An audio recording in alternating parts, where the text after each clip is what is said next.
Hello everyone, welcome to lecture 8 of the course on diffusion models. I am Dheeraj Madan and today we will be looking at the relationship between score matching and diffusion models. So far in the first few lectures we discussed the basics of diffusion model and then we took a detour and we started moving on to the topic of score matching, right? And now is the time when we'll try to relate these two ideas. Okay, why did we study these together in the same course? And this also paves way for the idea of classifier guidance. So this is essentially the way you will be able to generate an image conditioned on a text, right? So you are able to generate some output conditioned on some input. Typically, for example, these models have been used for text to image. So here, for example, your input could be your text and output will be your image. So these ideas, right, this connection as well as the classifier guidance, these first appeared in the paper which was titled Score-Based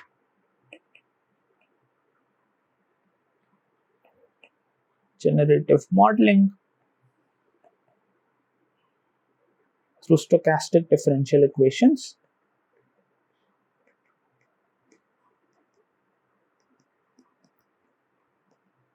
And so this paper was by Song et al. I'll post a link to this paper in the description box below. Okay, so let's get started with this. So actually this paper discusses a lot of other things also. The main contribution is this idea of stochastic differential equations for generative modeling. But we won't be discussing that in this lecture. In the next lecture, I'll be discussing these ideas of stochastic differential equations as well. So now we'll first see the relationship between score matching and diffusion. So in order to do that, first let's recollect the idea of diffusion models.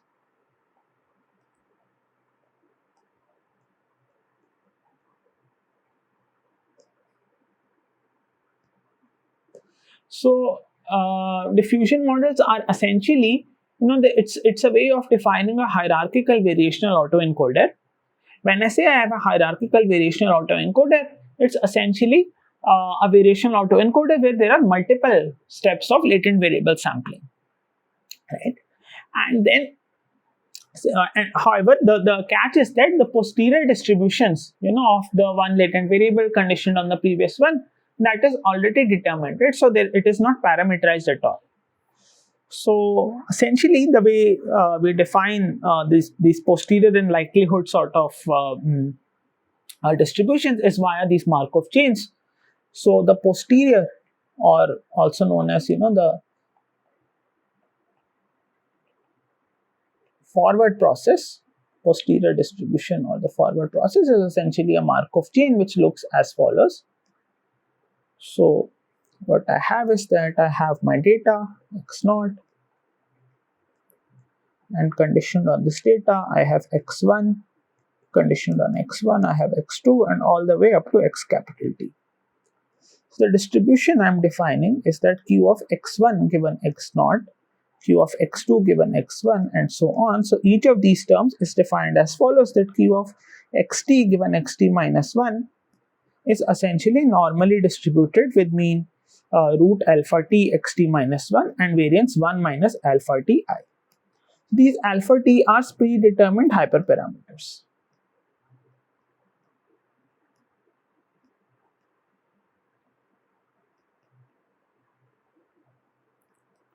Okay.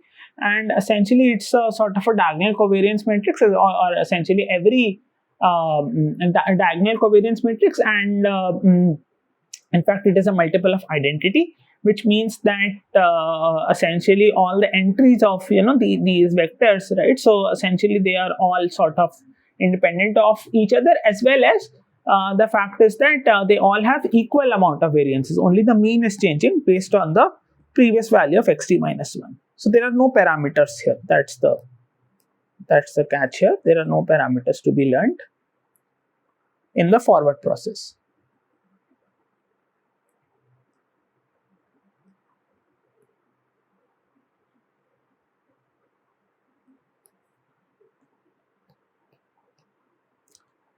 Now let's look at the reverse process or the likelihood.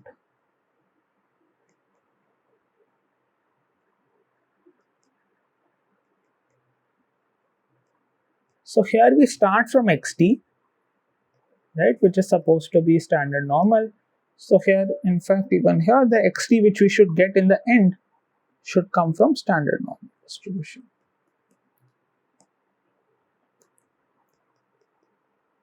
And then we sequentially define the distributions of each of these variables conditioned on the previous one. So essentially we have these p theta xt minus 1 given xt. Right, so these are parameterized, and so these parameters have to be learned. Now the goal, right, so the goal is to maximize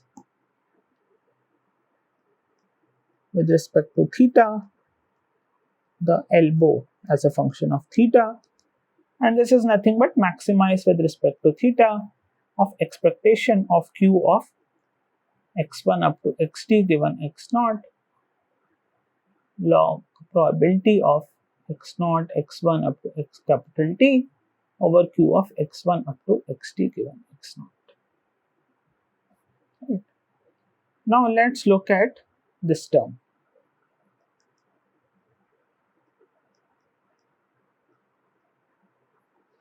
This is essentially maximization with respect to theta. But what we are going to now do is that we are going to split these terms in numerator and denominator as follows. So firstly, in the numerator, what I have is that I'll split it according to the forward process. So I have xt minus 1 given x capital T and so on until x0 given x1. In the denominator also, I'll try to split it in a way so that the terms match with the terms in the numerator. So I'll keep it x capital T given x0, q of xt minus 1 given xt and x0 up to q of x1 given x2 and x0. And now I'll split this expression and I'll also combine the corresponding terms in numerator and denominator.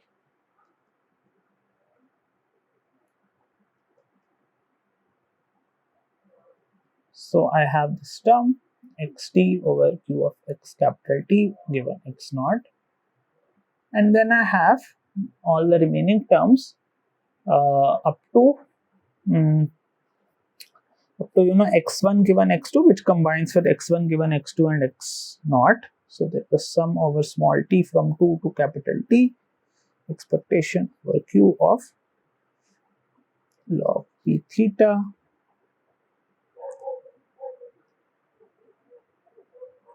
x small t minus 1 given x small t over q of x small t minus 1 given x small t and x0. Right. And then there is this final term, which is expectation over q of log of p theta x0 given x1. Right. Now if we look at all these terms, okay, so this term, right, so this is called as the prior matching term. Let me use a different color.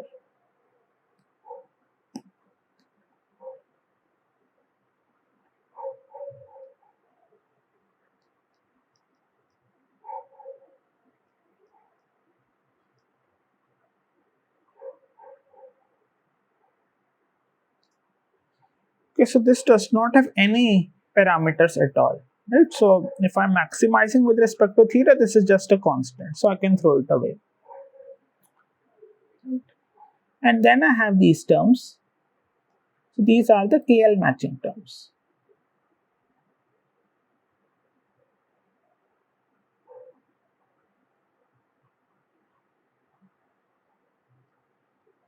Okay.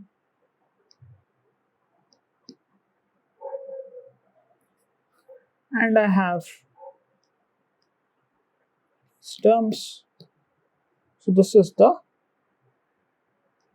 reconstruction term. Right? So this is common to my original VAE also.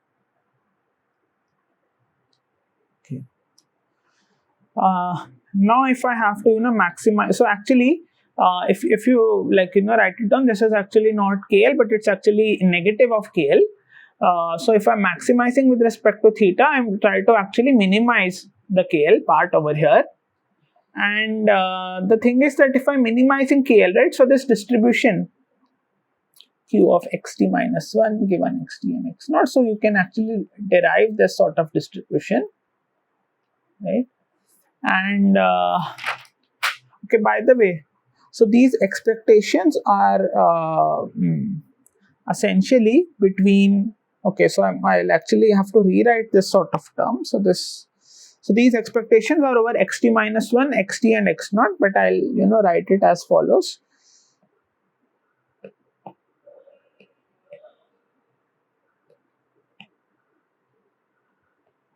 So this is sum over t from 2 to capital T and minus of q of, so xt given x naught, and then I have KL divergence between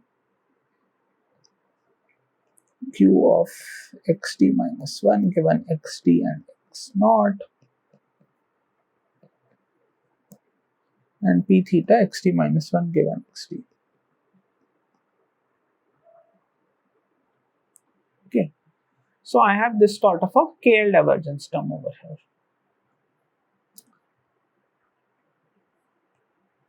And then I have expectation of q of x1 given x naught log p theta of x naught given x1.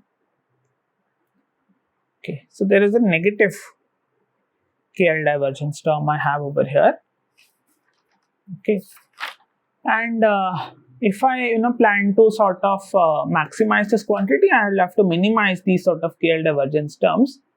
And in order to do that, what we actually observe is that I can get a closed form expression for q of xt minus 1 given xt and x naught.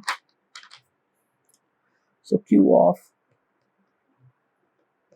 xt minus 1 given xt and x naught is actually normally distributed, okay, with mean a function of xt and x naught and covariance matrix sigma t square identity. Now, how does this function look like? So this is always subscripted by t minus 1, but I'm going to, okay, I'll just write it now, but later we might ignore this superscript term also. So this mu function, as we had derived earlier, is of the form square root of alpha t minus 1 bar 1 minus alpha t over 1 minus alpha t bar times x naught plus square root of alpha t 1 minus alpha t minus 1 bar over 1 minus alpha t bar xt. Okay. And the covariance term sigma t, so this is of the form sigma t square I. Okay, I have directly written sigma t square. It's a sigma t square.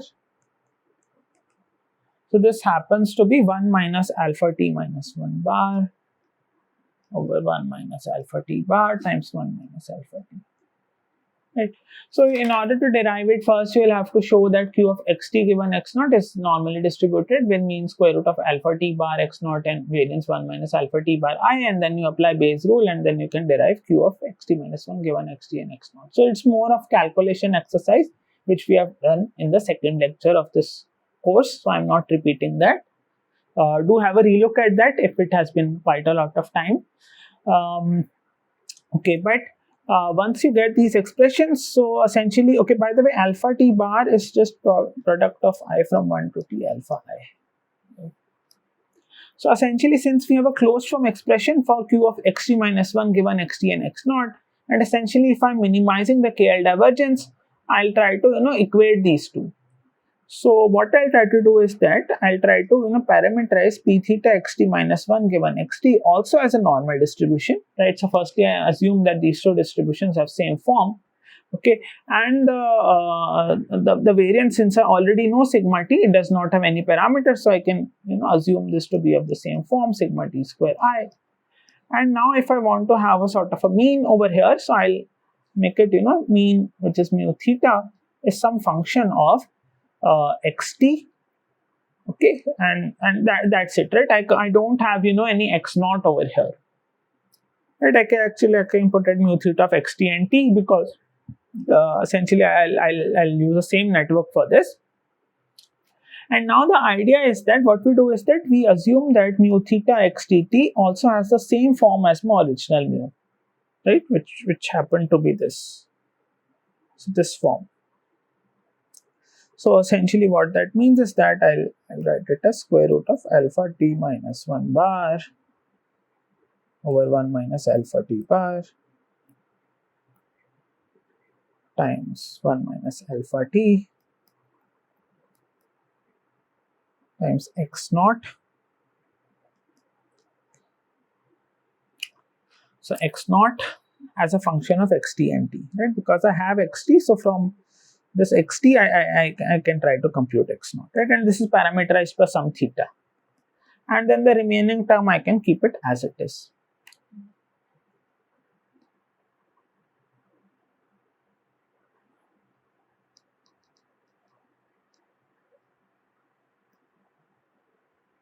Times xt. So now if I try to sort of minimize that KL divergence term, that would correspond to minimizing the squared norm of the difference between this mu theta and the actual mu. And that can be written as, the sort of, since this coefficient with xt is independent of theta, or it's independent of any x naught, so that will just go away. But essentially it will correspond to minimizing the value of, the predicted x naught and the actual x naught, right? The squared, the squared norm of the difference between these two terms. And now further, if we, reparameterize,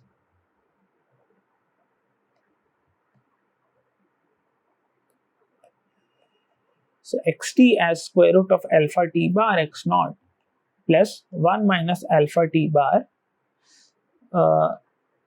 times epsilon t. So, why we are doing this? Because essentially what we have is that, so further if we use this, because essentially the reason why we are having this is because xt given x naught, we had shown that q of xt given x naught is normal distribution with mean root alpha t x naught and variance 1 minus alpha t I. So since we have this thing, we have such a reparameterization, right? And from this sort of reparameterization, we can see that epsilon t is nothing but xt minus root of alpha t bar x naught over root of 1 minus alpha t bar, right? So here what we do is that instead of defining our sort of x naught as a function of this theta, what we do is that we can essentially define epsilon as a function of, or essentially this is actually my noise term, right?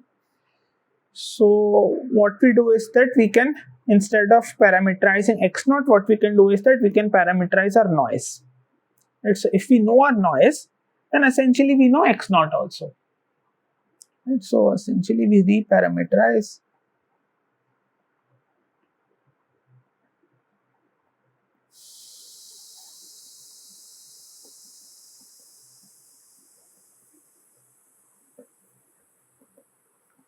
So we substitute these terms over here basically in my objective function, which was essentially trying to minimize the difference between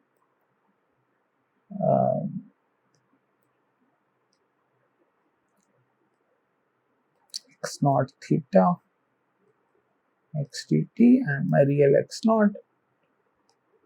So if I substitute these both in terms of this thing, so as the difference between xt and real epsilon t versus xt minus the predicted epsilon theta. So essentially this will correspond to minimization of the terms which look as follows. So between epsilon theta and epsilon t, this sort of a squared norm, right? So essentially the problem is now to the problem is now as follows, is that we are essentially, and even the first term, right, q of x1 given x0, expectation of q of x1 given x0 log p theta x0 given x1, even that term can be recasted in this form. So overall, our objective function is now to minimize sum over t from 1 to capital T, expectation of q of xt given x0, epsilon theta minus x0 square. So this epsilon theta is a function of xt and t, right?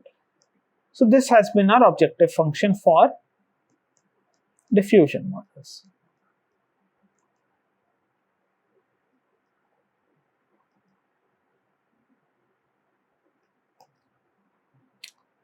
Now the relationship with score-based model comes up when we realize that epsilon theta can be written as as some sort of a multiple of the gradient of log q xt given x0. So let's recall that q of xt given x0 is normally distributed with mean square root alpha t bar x0 and covariance 1 minus alpha t bar identity. Right, so here alpha t bar is product of I from 1 to t alpha I. Right. So now if I take gradient with respect to xt of log of q xt given x0, that will be gradient with respect to xt of, so essentially 1 over root 2 pi 1 minus alpha t bar square root to the power t times exponential of minus of xt minus alpha t bar x0 squared over twice of 1 minus alpha t bar. So log of this thing. And if I take this thing, what I'm going to get is that, so this will just give me some constant, so the gradient will be 0, and the overall what I'm going to get is minus of gradient with respect to xt of xt minus square root of alpha t bar x0 squared over twice of 1 minus alpha t bar. This is nothing but minus of xt minus root of alpha t bar x0 over 1 minus alpha t bar. So there's a factor of 2 both in numerator and denominator, which will get cancelled. Right? And epsilon theta, okay, what was epsilon theta over here? So epsilon theta was xt minus root alpha t bar over square root of 1 minus alpha t bar. Right? So this will happen to be minus of epsilon theta, okay,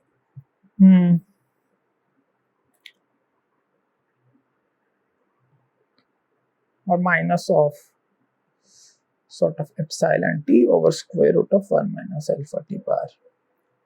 So essentially the score function is actually a sort of a scalar multiple of my noise in the noise which has been added to produce xt given x0.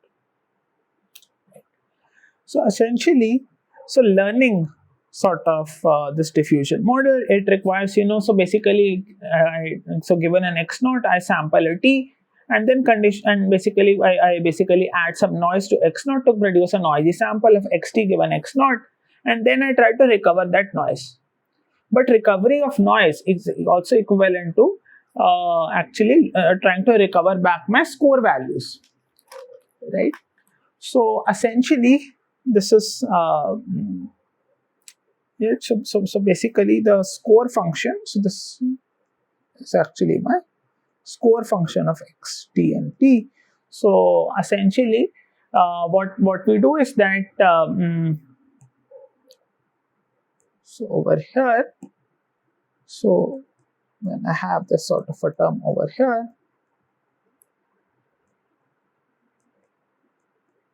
what I can do is that, so this is actually epsilon naught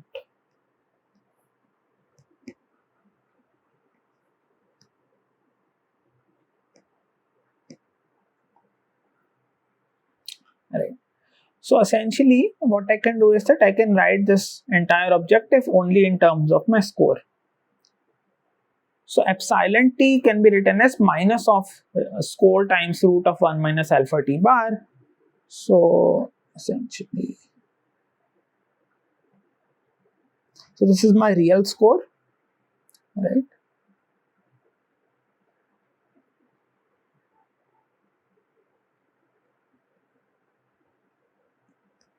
And epsilon theta can be written as negative of my predicted score as a function of xt and t times square root of 1 minus alpha t bar and the squared norm.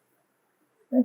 There is nothing but t from 1 to capital T 1 minus alpha t bar times expectation of q of xt given x naught, and then I have s theta minus st squared norm.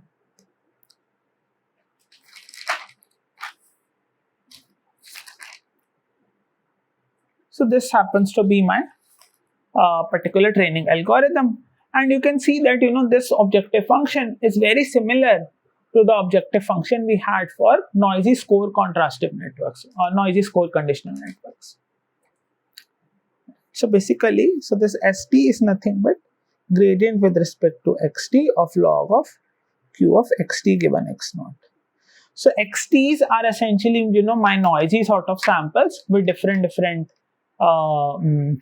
sort of these standard deviations, and s thetas are my predictions for the scores.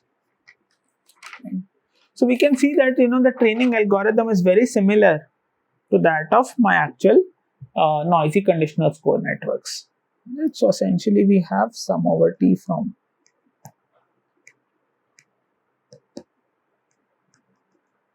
one to capital T 1 minus alpha t bar times the square norm of the difference between my score functions and gradient of with respect to x tilde of log of q of x tilde given x.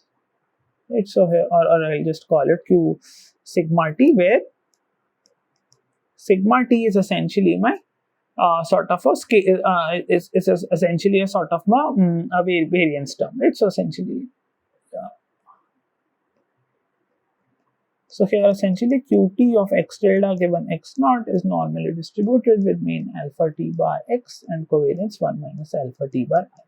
So note that there is a slight sort of a distinction, because not only are we having these sort of these covariance, the noise added to it, but we are also changing the sort of mean of our network when we look at different scales, right? So essentially this difference comes up because the diffusion models are variance preserving, whereas noisy conditional score networks are variance exploding models. So in order to preserve the variance, we also sort of rescale the mean, right? And now it looks very similar to sort of my noisy conditional score networks. In fact, these terms are essentially the lambda sigma I terms are essentially my 1 minus alpha t bars. These qt x tilde given x, are these normal distributions with different covariances, but this time the mean is also different. And the score functions are what I'm trying to learn, right? When I'm trying to learn the noise, it's equivalent to learning the scores.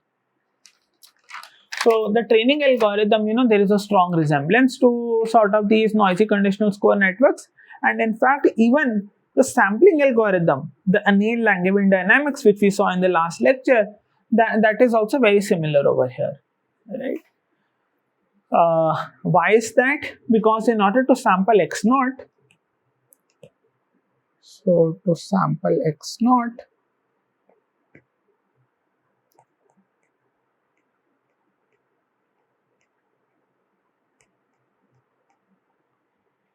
so one first samples xt,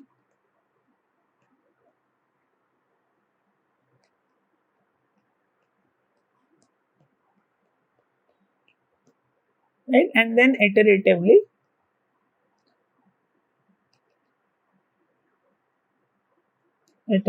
sample xt minus 1 from the distribution p theta xt minus 1 given xt, right?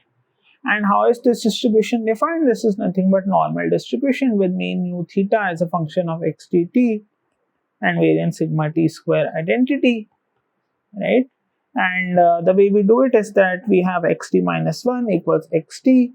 Okay, so it's essentially equals to mu theta xt t plus sigma t times a standard normal, right?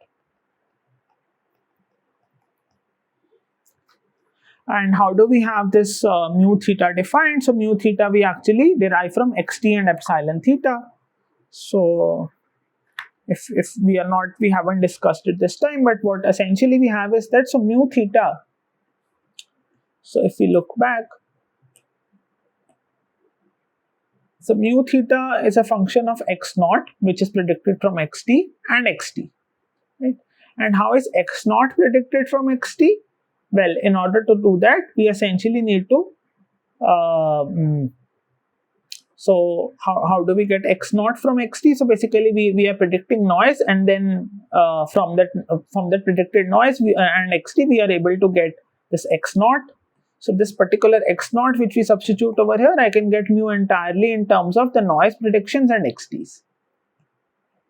And if I rewrite, the expression for mu t is in terms of mu theta xt comma t in terms of, the noise predictions and the sort of the original xt, what I get is that it is of the form of the following. So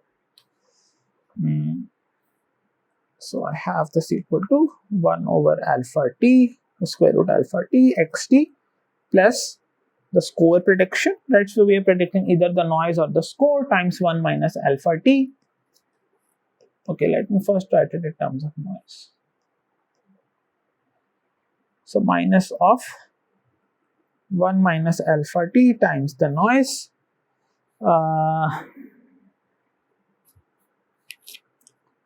Right, so what will it be? Yeah, it will be square root of 1 minus alpha t times the noise, which is equal to 1 minus alpha t times the score, and then I have plus sigma t zt, right? And essentially, if I recast the noise in terms of score, what I get is that, so yeah, so score is minus of noise over square root of 1 minus alpha t bar, right? So noise is minus of square root of 1 minus alpha t bar times the score. This is equal to 1 over root alpha t times xt plus the score times 1 minus alpha t bar, and then plus sigma t zt.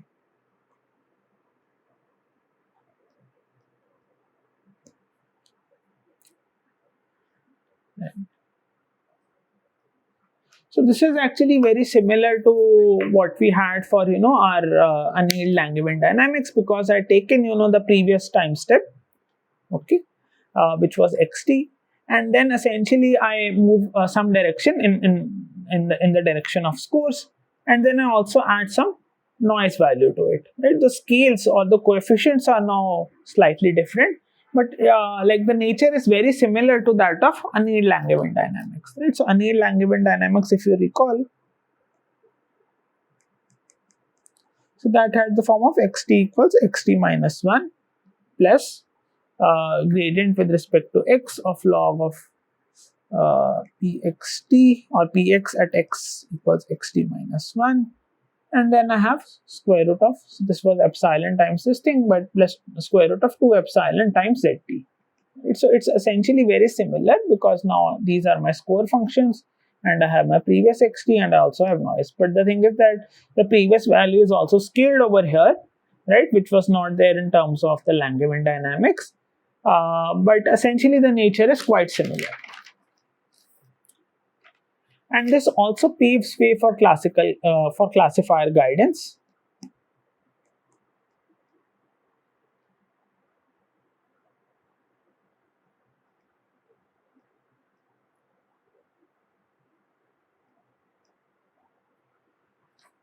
So how? So classifier guidance is that, I need to basically be able to sample my data conditioned on an input y. So sample data conditioned on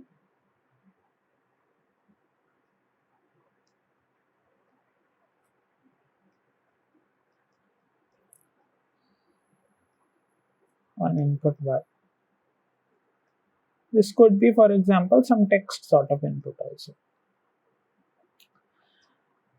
So how do we do that, right? So if we have to do it via this sort of the score matching approach, then essentially instead of learning the value of learning the distribution of log px, right, what we'll be learning is that we'll be learning the distributions of log px given y. Right? And if I'm learning it at multiple scales, then essentially log pxt given y, right? And I'll be learning the gradients with respect to xt. So these are essentially my score functions, but we can actually now rewrite it as gradient with respect to xt, okay, of log of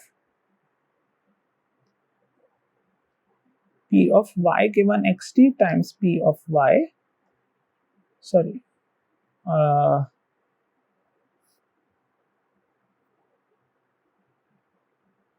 p of y given xt times p of xt over p of y, right? And the gradient for log of py is going to be 0, so it will just be gradient with respect to xt of log of p of y given xt plus gradient with respect to xt of log of pxt. So these gradient with respect to log of pxt are my actual scores, and gradient with respect to xt of log of p of y given xt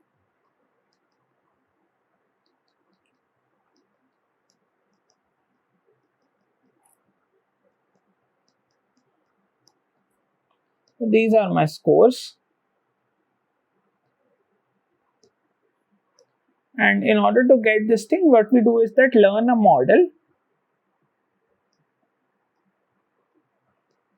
to predict y given xt, and then use the gradient values from the learned model.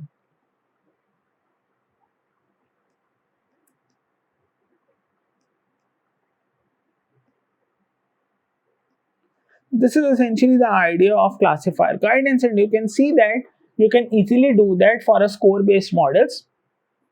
However, if you want to do it for the sort of the diffusion models, what we'll do is that we'll exploit the relationship between epsilon theta and scores, right? So essentially what we did was that we had seen that scores are negative of this sort of epsilon over root of 1 minus alpha t bar. So essentially what we are now trying to do is that we want to replace these score functions with the original score functions plus the gradient with respect to xt of log of p of y given xt. Right.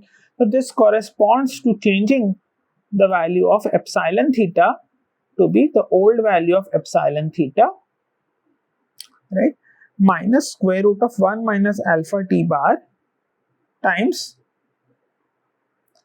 gradient with respect to xt log of p of y given xt. So that's the only change which we will do, and the same algorithm is going to work. What people have also done, so in this paper by diffusion models beat scans on image synthesis, so this is by Dhariwal et al. So I'll also post a link to that in the description box. So what they did was that, instead of just writing this thing in the Bayesian form, what it did was that we can also introduce some hyperparameters which correspond to some sort of a relative weighting between the sort of conditional generation of y given xt and p of xt. So you can have p of y given xt to the power s, and that will actually, the only change is that this essentially adds a scale factor of s to my gradient of y given, log probability of y given xt, right? So this was as far as classifier guidance was concerned. Now people these days are also using classifier free guidance, right? So I won't be sort of discussing that today, so we'll discuss that sometimes later maybe. In the next lecture I plan to discuss the stochastic differential equation paper by Song et al. Okay, thanks, bye.